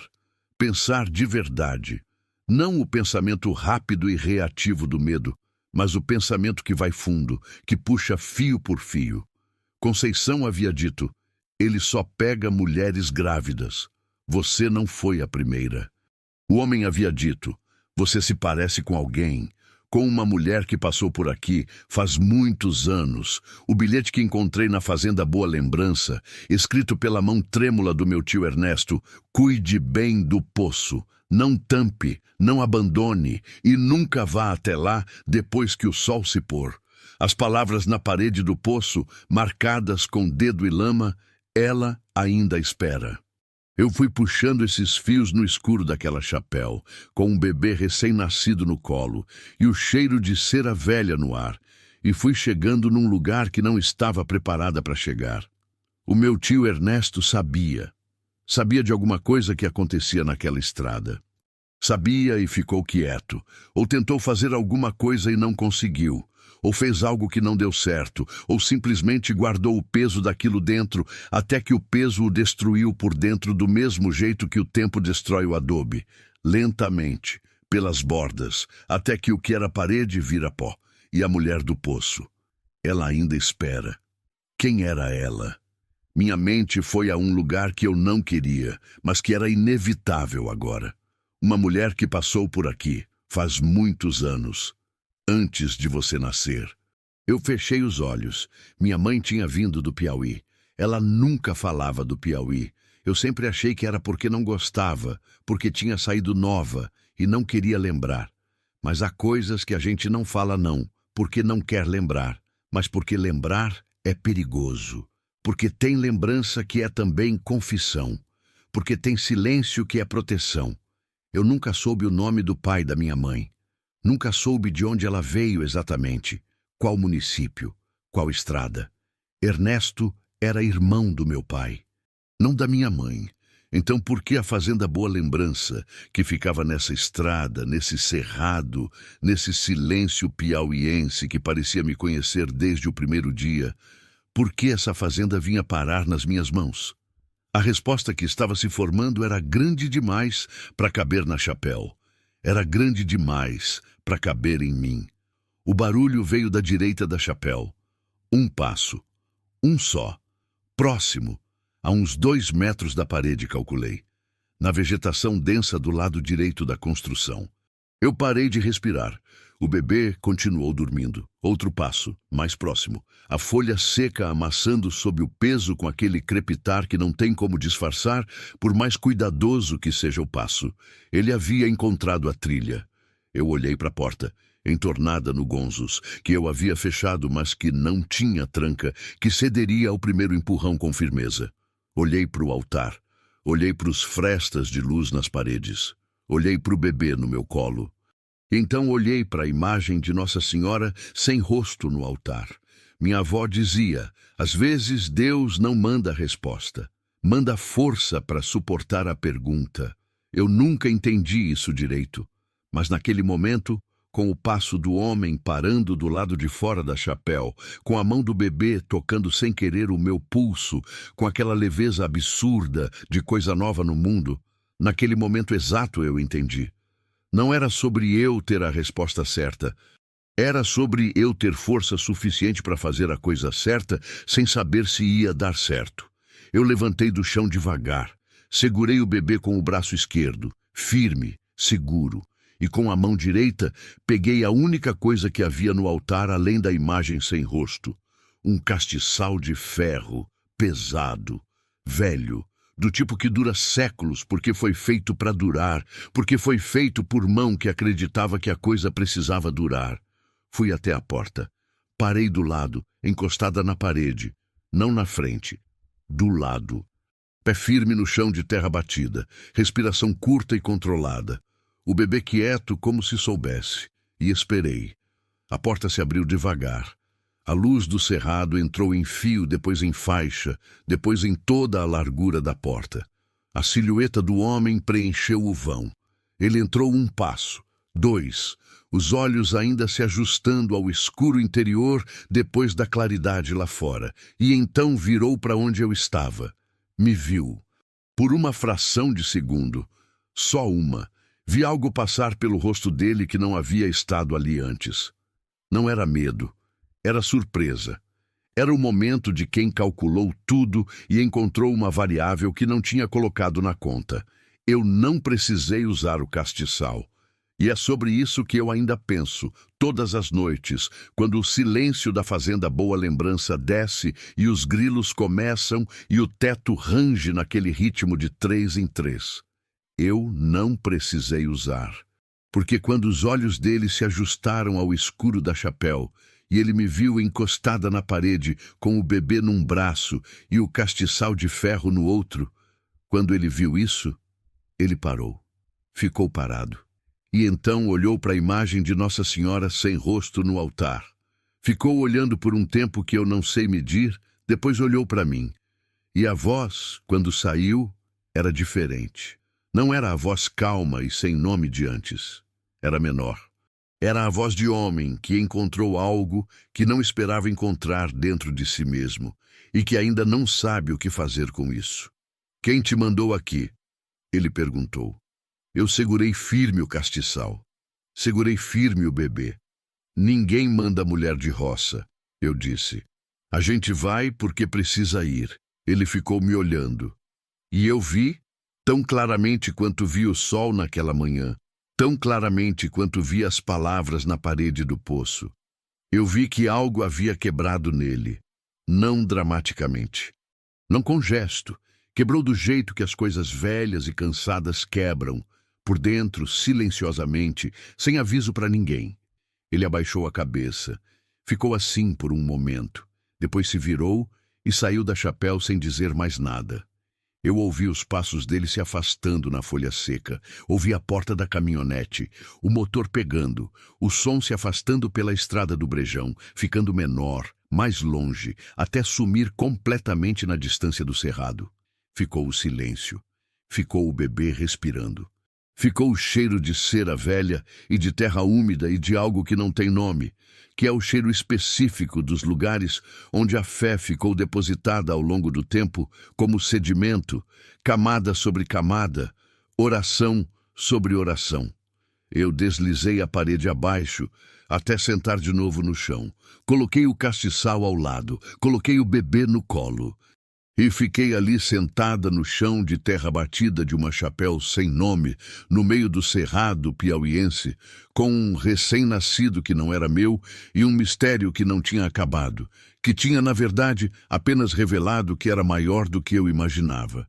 E chorei de novo, mas desta vez era diferente. Desta vez era do tipo que limpa. Eu fiquei na chapéu até o sol começar a cair. Não foi decisão de ficar, foi impossibilidade de ir. O corpo às vezes toma o comando dessa forma.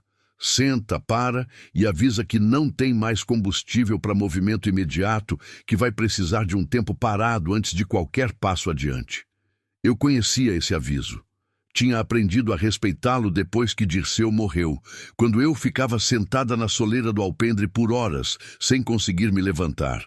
Não por fraqueza, mas por necessidade. O corpo processando o que a cabeça ainda não tinha conseguido nomear. Ali no chão de terra batida daquela chapéu sem nome, com o bebê no colo e o castiçal de ferro ao lado como sentinela inútil e necessária ao mesmo tempo, eu fiquei. O bebê dormia. Eu observava.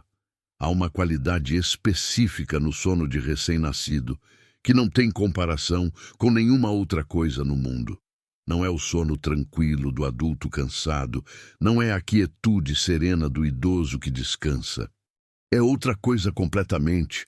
É o sono de quem ainda não aprendeu que o mundo pode ser perigoso, de quem ainda não registrou que o ar pode faltar, que a fome dói, que a solidão é real. É o sono da confiança absoluta e cega, aquela que só existe antes da primeira decepção, Antes do primeiro frio que ninguém aquece, antes da primeira vez que você chama e ninguém vem. Eu nunca tinha segurado um recém-nascido por tanto tempo. A única vez que tinha segurado um foi quando perdeu o meu. E essa memória eu não deixava vir inteira. A deixava na beira, como se fosse uma fogueira que aquece, mas que queima se você chegar perto demais. Sabia que estava ali. Não deixava me consumir, mas naquele chão de terra batida, com aquela criança respirando no meu colo, a memória veio. Veio inteira, veio sem pedir licença. Eu tinha 26 anos, Dirceu tinha 28. A gente ainda era jovem o suficiente para acreditar que as coisas que a gente queria eram as coisas que a vida ia entregar, porque a gente ainda não tinha aprendido que a vida tem plano próprio e não consulta ninguém. O bebê era menina.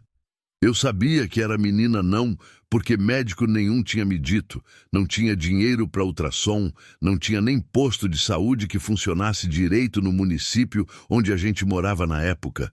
Eu sabia porque sentia. Tem coisas que mãe sabe antes de qualquer ciência confirmar. Eu ia chamar ela de Graça. Não chegou a nascer, foi embora antes, num sangramento de madrugada que começou quieto e foi ficando grande, grande demais para conter, grande demais para fingir que ia passar.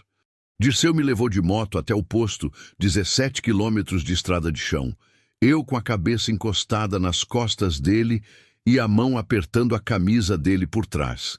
E eu lembro do vento frio da madrugada no rosto e do cheiro de terra seca e do som do motor da moto que parecia muito alto para uma noite tão quieta. No posto disseram que não tinha o que fazer. Eu voltei para casa de braços vazios. Dirceu não soube o que dizer. Ele era homem de poucas palavras. Não por falta de sentimento, mas porque sentimento demais em homem criado no sertão vai para dentro, não para fora. E fica lá dentro por décadas, às vezes para sempre, virando parte da estrutura da pessoa sem nunca ter nome. Ele ficou ao meu lado, segurou minha mão. Não disse nada. Às vezes não dizer nada é o que tem de mais honesto. Mas a dor ficou. E virou aquele nó entre o estômago e o coração que eu já descrevi. O lugar que nunca cicatrizou direito, que eu aprendi a carregar sem deixar mostrar. Que estava ali comigo naquele dia na estrada do Brejão, que estava ali quando eu vi Conceição amarrada no angico, que estava ali quando eu segurei aquele bebê que não era meu pela primeira vez. Agora eu entendia por que não consegui ir embora. Não era heroísmo, não era bravura, era graça.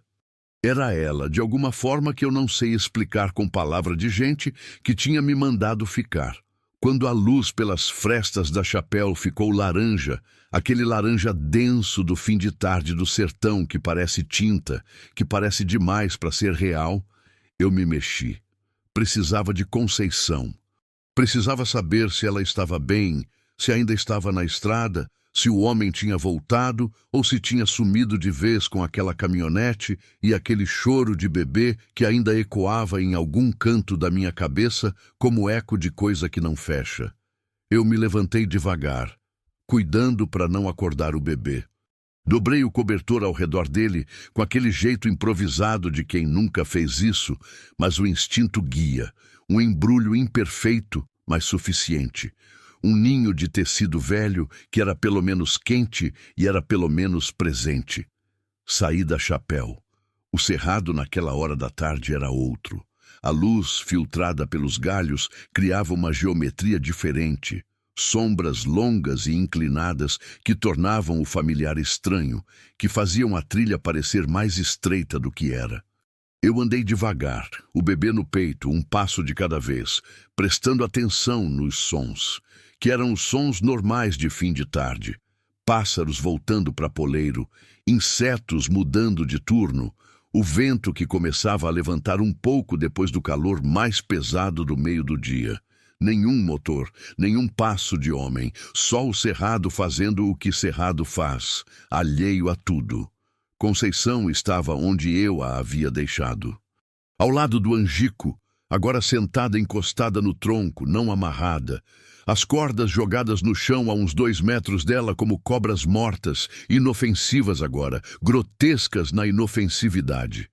Ela tinha os joelhos dobrados e os braços cruzados sobre eles, a cabeça levemente inclinada. Quando me ouviu chegando, levantou os olhos. O rosto dela era diferente. Não sei descrever de forma mais precisa do que essa. Era diferente. A tensão que havia nele quando a encontrei, aquela tensão de quem está no limite absoluto de tudo, havia saído. Não tinha entrado paz no lugar. Era mais como esvaziamento. O rosto de quem passou por algo que não tem como processar imediatamente, que vai ficar em suspensão por um tempo antes de se organizar em sentimento nomeável. Ela olhou para o bebê. Ficou olhando por um momento longo. "Ela está bem?" perguntou, e a voz era rouca, seca de tanto sol e tão pouca água. "Está dormindo", eu disse. "É menina." Algo passou pelo rosto de Conceição, rápido, complexo. Não era o amor simples de mãe olhando para filho, porque eu tinha entendido na chapéu, processado enquanto ficava sentada naquele chão, que a história de Conceição com aquele bebê era mais complicada do que eu estava equipada para entender completamente ainda. Mas havia algo ali, um laço que não tinha nome comum, mas que existia do mesmo jeito, real e pesado. Eu me sentei no chão ao lado dela. Estendi o bebê com cuidado. Ela abriu os braços sem pensar, gesto automático do corpo que sabe o que fazer mesmo quando a cabeça está perdida. Ficamos em silêncio por um tempo. A estrada do Brejão estava vazia. A poeira vermelha havia baixado. O angico acima de nós fazia sombra longa no chão, e as cordas no chão capturavam a luz da tarde de um jeito que eu não gostava de olhar. Então eu desviava o olhar das cordas e ficava no horizonte do cerrado, no azul escurecendo lá no alto. "Ele vai voltar?" eu perguntei por fim. Conceição demorou. "Não hoje", ela disse. "Quando vai embora assim, some por um tempo, semanas, às vezes meses. Mas volta." Sempre voltou. Eu absorvi isso. "Você conhece ele há quanto tempo?" Ela fechou os olhos. Quando abriu, havia uma fadiga neles que era mais velha do que aquele dia, mais velha talvez do que ela mesma. "Conheci a minha tia há 6 anos", ela disse. Ela me contou. Uma pausa. Ela foi uma delas, uma das mulheres da estrada. Eu olhei para ela. "Sua tia passou por isso?" "Passou e saiu, mas não saiu inteira." Conceição olhou para o bebê no colo. Ela me disse que havia uma fazenda perto, que o dono da fazenda sabia, que havia um poço. O coração me deu uma pancada estranha. "A boa lembrança", eu disse, não como pergunta. Ela disse que se alguém precisasse que fosse até o poço, que havia uma forma de mandar recado.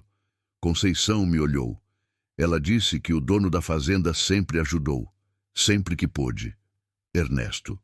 Meu tio Ernesto, homem que eu mal conhecia, que a gente chamava de esquisito e de recluso e de perturbado nos últimos anos. Meu tio Ernesto, que ficou velho naquela fazenda sozinho, que foi ficando calado e fechado, que o homem da venda disse que falava em vozes vindas do fundo do poço. Ele não estava ficando louco, ele estava escutando. Estava escutando as mulheres que vinham até o poço pedir ajuda, que deixavam mensagem na pedra com dedo e lama, que sabiam de alguma forma, passada de boca em boca, de tia em sobrinha, de mulher em mulher ao longo de anos, que havia um lugar, uma fazenda, um homem que não fechava os olhos. E quando ele morreu, a cadeia tinha que continuar. Então a fazenda veio para mim. Eu precisei sentar com isso por um longo momento. O cerrado foi escurecendo ao redor de nós com aquela lentidão majestosa do entardecer do sertão. E eu fiquei sentada na terra vermelha ao lado de Conceição, com o bebê entre nós, dormindo com aquela paz absurda, e fui deixando a compreensão se instalar. Não toda de uma vez. Não é assim que funciona. É como quando você acorda de madrugada numa casa escura e vai reconhecendo os móveis aos poucos, um de cada vez, até que o quarto inteiro toma forma e você sabe onde está. Foi assim. Um reconhecimento de cada vez. Ernesto sabia do homem da estrada. Havia ajudado mulheres antes. De que forma, em que medida, eu não saberia dizer. Talvez as escondesse. Talvez levasse ao vilarejo. Talvez apenas ouvisse e mandasse de volta com coragem suficiente para continuar. Não importava o método, importava o gesto. E quando ele não pôde mais, quando ficou velho demais, doente demais, quando as forças foram embora e o corpo foi junto, ele deixou o que tinha. Não tinha filho, não tinha mulher, tinha a fazenda e tinha o peso daquele segredo, e as duas coisas foram parar no meu colo juntas, porque é assim que certas heranças funcionam. Não são de sangue, são de necessidade. Vão para quem precisa carregar, não para quem merece receber. Eu tinha sido escolhida não apesar da minha dor, mas por causa dela. Porque quem perdeu sabe o que é precisar. Porque quem ficou sozinha sabe o que é ser deixada. Porque quem carregou graça por meses e depois voltou de braços vazios sabe, de um jeito que nenhuma outra experiência ensina, o peso específico de vida que não chegou a ser, de promessa que o mundo não cumpriu. Eu não era a pessoa mais forte que existia. Não era a mais corajosa, não era a mais preparada, era a mais disponível. E às vezes é isso que a vida precisa, não o herói, não o extraordinário. A pessoa comum que estava no lugar certo, carregando a dor certa, e que por isso reconheceu a dor do outro antes de qualquer pensamento racional. Eu perguntei a Conceição sobre a mulher na caminhonete. Ela ficou quieta por um momento antes de responder. Não sei o nome dela, disse por fim. Ele nunca diz o nome. Uma pausa. Mas é jovem. Vi quando ele abriu a porta antes de chegar aqui. Muito jovem. Ela estava bem? Não sei. A voz de Conceição falhou num lugar específico. Nunca sei das outras. Isso ficou no ar entre nós como fumaça, presente, real, sem forma que a gente pudesse segurar. Você vai ao vilarejo comigo, eu disse. Não como pergunta. Ela olhou para mim. Você não tem obrigação. Não estou falando de obrigação. Eu interrompi, mais firme do que pretendia. Baixei o tom. Você vai comigo. Você e a criança. E amanhã cedo a gente vai ao delegado de redenção e você vai contar o que sabe. Tudo o que sabe. Os nomes, os lugares, os anos. Tudo. Ele é conhecido nessa região, ela disse, e havia naquelas palavras uma advertência que eu ouvi perfeitamente. Eu também vou ser, eu respondi. Andamos os 6 quilômetros até Brejão do Meio com a noite chegando. Eu carregava o bebê.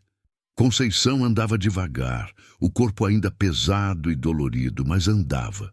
Eu ofereci o braço, ela aceitou na metade do caminho, quando as pernas começaram a tremer de cansaço real. Andamos assim, braço no braço, o bebê entre nós, a estrada de terra ficando mais escura a cada curva. O céu do sertão piauiense à noite é coisa que não tem comparação. Não há luz de cidade suficientemente próxima para roubar as estrelas, então elas ficam todas ali, densas, baixas, uma quantidade de pontos de luz que parece exagero, que parece que o céu está se esforçando demais, que parece demais para ser real, mas que é completamente real e que a gente que vive na cidade nunca vê, porque a cidade tem a arrogância de querer ser mais brilhante do que o universo. Eu caminhava olhando para o chão para não tropeçar, e de vez em quando levantava a cabeça e via aquilo e pensava, Dirceu teria gostado desse céu. Ele sempre gostou de céu. Ficava parado na soleira olhando para o alto depois do jantar, em silêncio, aquele silêncio que não precisava de companhia, mas que eu dava do mesmo jeito, chegando por perto e ficando parada ao lado dele sem dizer nada. Aquele era o silêncio mais bonito que eu já tive. O silêncio de dois que não precisam falar para estar juntos. Saudade de silêncio é um dos tipos mais difíceis. O vilarejo nos recebeu com a quietude de lugar pequeno que dorme cedo. A maioria das casas estava com as luzes apagadas. Havia uma ou duas janelas iluminadas. O azul de televisão em uma, a luz amarela de lamparina em outra. Uma cachorra magra me farejou e foi embora sem latir, como quem decidiu que não valia o esforço. Bati na porta da casa que eu sabia ser do homem da venda. Seu Geraldo, eu havia descoberto o nome quando paguei as compras naquele primeiro dia. Bati com cuidado, mas firme. 3 vezes. Demorou. Quando ele abriu, estava com o rosto amassado de sono e uma lanterna na mão. E a expressão dele, ao me ver na porta com Conceição ao lado e um bebê nos braços, foi de alguém que precisa de um instante para reorganizar o mundo que estava vendo. Meu Deus, ele disse bem baixo. Precisamos de lugar para passar a noite, eu disse. E de água e de alguma coisa para comer. Amanhã cedo eu preciso de transporte para a Redenção. Ele ficou nos olhando. Olhou para mim. Olhou para Conceição. Olhou para o bebê. E então fez o que às vezes as pessoas simples fazem melhor do que qualquer outra. Abriu a porta mais larga e deu um passo para trás. Entra, ele disse. Minha mulher bota água para esquentar. Naquela noite, deitada num colchão fino no quarto de hóspedes de seu Geraldo, que cheirava a naftalina e a madeira velha e a hospitalidade genuína, que é um cheiro específico e inconfundível, eu não consegui dormir. Fiquei de costas, olhando o teto. Conceição dormia na cama ao lado, o bebê no peito, o sono dos dois sincronizado numa respiração só. Aquela cumplicidade involuntária que corpo e criança desenvolvem em horas, como se o reconhecimento fosse mais fundo do que a história. Eu ouvia aquela respiração dupla no escuro e pensava no homem da estrada, naquele rosto comum, naqueles olhos amarelados, naquela calma que era a coisa mais assustadora de tudo. Pensava na expressão dele quando viu a imagem de Nossa Senhora sem rosto no altar. Pensava na voz quando perguntou quem te mandou aqui, não com raiva, com algo mais parecido com reconhecimento, como quem vê cumprida uma profecia que esperava não ver. Eu não sei o que ele fez depois. Não sei para onde foi. Não sei da mulher jovem na caminhonete. E essa ignorância me pesava mais do que qualquer outra coisa, porque havia ali uma vida que eu não tinha conseguido alcançar, um braço que eu não tinha estendido a tempo, uma história que estava acontecendo em algum lugar naquela noite, enquanto eu estava deitada num colchão de naftalina, olhando o teto. Era isso que eu levaria comigo. Não a vitória de ter ajudado Conceição, porque chamar de vitória parecia pequeno demais e impreciso demais. Levaria o peso da outra, da que eu não vi, da que ainda estava lá fora em algum lugar. É o peso que não fecha, é o que fica. Fomos à Redenção do Gurgueia na manhã seguinte. Seu Geraldo nos levou numa caminhonete velha, que tossia nos buracos da estrada, mas que chegou. Conceição falou com a delegada, uma mulher baixa de cabelo grisalho que ouvia com uma caneta parada sobre o papel, como quem processa antes de escrever, e que só começou a escrever depois que Conceição parou de falar, como reconhecendo que interromper seria errado. Eu fiquei do lado de fora, na calçada, com o bebê. Havia uma amendoeira na calçada da delegacia que fazia sombra boa, e eu fiquei debaixo dela com o bebê no colo, sentindo a brisa fraca que corria pela rua principal de Redenção, vendo os carros passarem devagar, vendo uma criança andar de bicicleta pequena na calçada de frente, vendo o dia acontecer com aquela normalidade que parece impossível depois de certo tipo de experiência, como se o mundo não soubesse o que tinha acontecido ontem numa estrada de terra a 60 quilômetros dali e fosse continuar não sabendo, e a vida continuasse do mesmo jeito, indiferente e necessária. A delegada saiu depois de 2 horas, veio até mim, me pediu meu depoimento também. Eu dei. Contei tudo, não omiti nada, não embelezei nada. Não busquei as palavras certas. Usei as que tinham, as simples, as diretas, as que uma mulher de roça usa quando está descrevendo o que viu, porque não tem motivo para enfeitar o que é real. Quando terminei, a delegada me olhou por um momento. "A senhora vai ficar na boa lembrança?" ela perguntou. Eu pensei. Era uma pergunta que eu não tinha me feito ainda, de forma direta. Tinha chegado sem certeza. Tinha chegado como quem aceita a herança sem saber o que fazer com ela. Mas 5 dias naquela terra, naquela casa de adobe, naquele silêncio que pesava, mas que era honesto, 5 dias eram suficientes para algumas respostas se formarem. "Vou ficar", eu disse. Voltei à fazenda Boa Lembrança sozinha naquela tarde. Conceição ficou em Redenção. A delegada articulou abrigo, havia uma casa de apoio no município para mulheres em situação vulnerável, e eu deixei o número de seu Geraldo caso ela precisasse de qualquer coisa, e deixei também o endereço da fazenda escrito num papel, porque endereço de lugar que não tem CEP se dá com descrição. Depois da ponte de madeira, 3 quilômetros. O bebê foi com ela. Eu não pedi para ficar com o bebê. Sei que pode parecer que eu devia ter pedido, dada tudo. Dada a história de graça, dada a forma como aquela criança tinha ficado no meu colo por horas, como se pertencesse ali. Mas há diferença entre pertencer num momento e pertencer para sempre, e eu era velha o suficiente para saber isso. Aquele bebê tinha uma história que eu não conhecia completamente. Tinha uma mãe em algum lugar que a delegada estava tentando localizar. Tinha um futuro que precisava ser construído com base na verdade, não no afeto de uma estranha, por mais real que esse afeto fosse.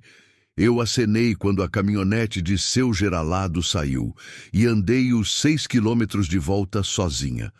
A fazenda Boa Lembrança estava como eu havia deixado. Quieta, estável, com aquele ar de coisa que espera sem ansiedade, que existe no próprio ritmo independente de quem está ou não está. Eu entrei, fiz café. Sentei na soleira do alpendre com o caneco nas mãos, como na manhã em que tinha saído andando sem destino, só que agora o sol estava caindo em vez de subindo, e a luz era dourada em vez de azul, e o cerrado tinha outra textura nessa luz, mais suave, mais cansada, mais honesta com o próprio cansaço. Faustão, meu cachorro velho que eu tinha deixado no sítio da Bahia com minha vizinha Dona Perpétua, ia ter que vir. Eu ia precisar de companhia. Ia precisar de alguém que respirasse no mesmo espaço, que fizesse barulho de vida, que ocupasse o silêncio com presença real. Ia precisar de cerca nova, de curral consertado, de horta.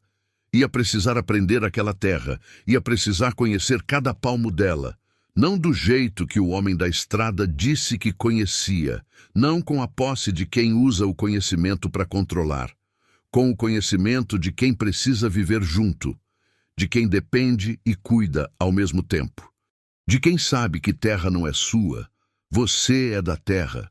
Fui ao poço antes de escurecer, não por necessidade de água, por outra necessidade. Aquela que não tem nome prático, mas que é real do mesmo jeito. O caminho pelo capim alto estava mais familiar agora.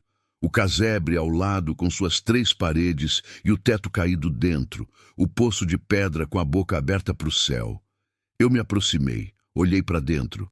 A escuridão lá embaixo era a mesma de antes, profunda, honesta na própria ausência de luz. Eu peguei uma pedra pequena e joguei dentro, como da primeira vez. Esperei. O ploque distante confirmou a água no fundo. Constante, fiel, presente há décadas, enquanto tudo ao redor mudava. Então, eu olhei para a parede interna. As palavras ainda estavam lá. Ela ainda espera. Eu fiquei olhando por um longo momento. Depois me abaixei. Peguei um punhado de terra úmida do chão ao redor do poço. Aquela terra escura que fica sempre mais úmida perto da água, que tem outra consistência, outro peso. Juntei na mão. Fiz uma pasta grossa e com o dedo indicador, abaixo das palavras existentes, escrevi na pedra: "Eu estou aqui". 3 palavras, letras irregulares, grandes, de quem escreve com urgência ou com intenção, como as que vieram antes, como conversa que continua. Recuei. Olhei as 6 palavras juntas na pedra escura. Ela ainda espera. Eu estou aqui. Não sabia quem tinha escrito a primeira parte. Nunca saberia com certeza. Podia ser meu tio Ernesto. Podia ser uma das mulheres que ele havia ajudado. Podia ser alguém mais antigo ainda, de antes de Ernesto, num elo de uma corrente que eu estava apenas começando a enxergar a extensão. Não importava quem era. Importava a conversa. Importava que alguém havia pedido e alguém havia respondido, e agora eu era a resposta mais recente numa série de respostas que remontava a mais tempo do que eu podia calcular. Naquela noite, os grilos cantaram normal. Não pararam em nenhum momento. Não houve som baixo vindo de lugar nenhum. Não houve estalos organizados no madeiramento, ou houve, mas eu havia aprendido a contar de forma diferente, não como ameaça, mas como linguagem da casa, se comunicando com quem estava dentro dela. Eu dormi. Não bem. Não ainda, não completamente. Mas dormi. Com o blusão azul dobrado debaixo da cabeça, porque ainda não tinha travesseiro de verdade, porque ainda havia muito que faltava naquela casa e naquela vida que eu estava recomeçando do zero aos 48 anos, numa terra que não era minha de nascimento, mas que estava se tornando minha de outra forma, de forma mais profunda. Sonhei com Dirceu. Não foi sonho de tristeza. Preciso deixar isso registrado, porque sonho de viúva com marido morto costuma ter reputação de coisa pesada. E não foi. Foi simples. Ele estava sentado na soleira de uma casa que eu não reconhecia, olhando para o céu estrelado. E eu cheguei e sentei ao lado, e nenhum dos dois disse nada por um tempo. Depois ele disse, sem tirar os olhos do céu, "Você sempre soube o que fazer." Não sabia. Eu disse, sabia. Uma pausa. Só precisava do lugar certo para mostrar. Quando acordei, o sol estava entrando pela janela sem vidro que eu precisava providenciar, e o ar tinha aquele frescor de madrugada do cerrado que dura pouco. 1 hora, talvez menos, antes do calor instalar de novo. Eu fiquei um momento sem me mexer. Deixei o sonho assentar. Há coisas que aconteceram naqueles dias que eu ainda não sei explicar. Não vou tentar. Sou mulher simples, criada em terra simples, e aprendi que há uma categoria de coisa que não precisa de explicação. Que explicação seria diminuição, seria transformar em pequeno o que é grande, seria dar nome ao que funciona melhor sem nome. Não sei se o que aconteceu na Chapel foi graça divina, ou coincidência, ou força da necessidade que a gente não entende de onde vem. Não sei se o homem da estrada parou porque viu a imagem de Nossa Senhora, ou porque viu algo em mim que eu não via em mim mesma. Não sei se as palavras no poço foram escritas por quem eu imagino, ou por outra mão completamente. Não sei se Ernesto me deixou a fazenda porque havia algum plano maior ou porque simplesmente não havia mais ninguém e eu era o único nome no papel. Não sei. E estou em paz com não saber, porque o que eu sei é suficiente. Sei que havia uma mulher amarrada numa árvore e eu não fui embora. Sei que havia um bebê chegando no mundo na hora mais improvável e eu segurei com as mãos que eu tinha. Sei que havia um homem esperando que eu largasse o que eu estava segurando e eu não larguei.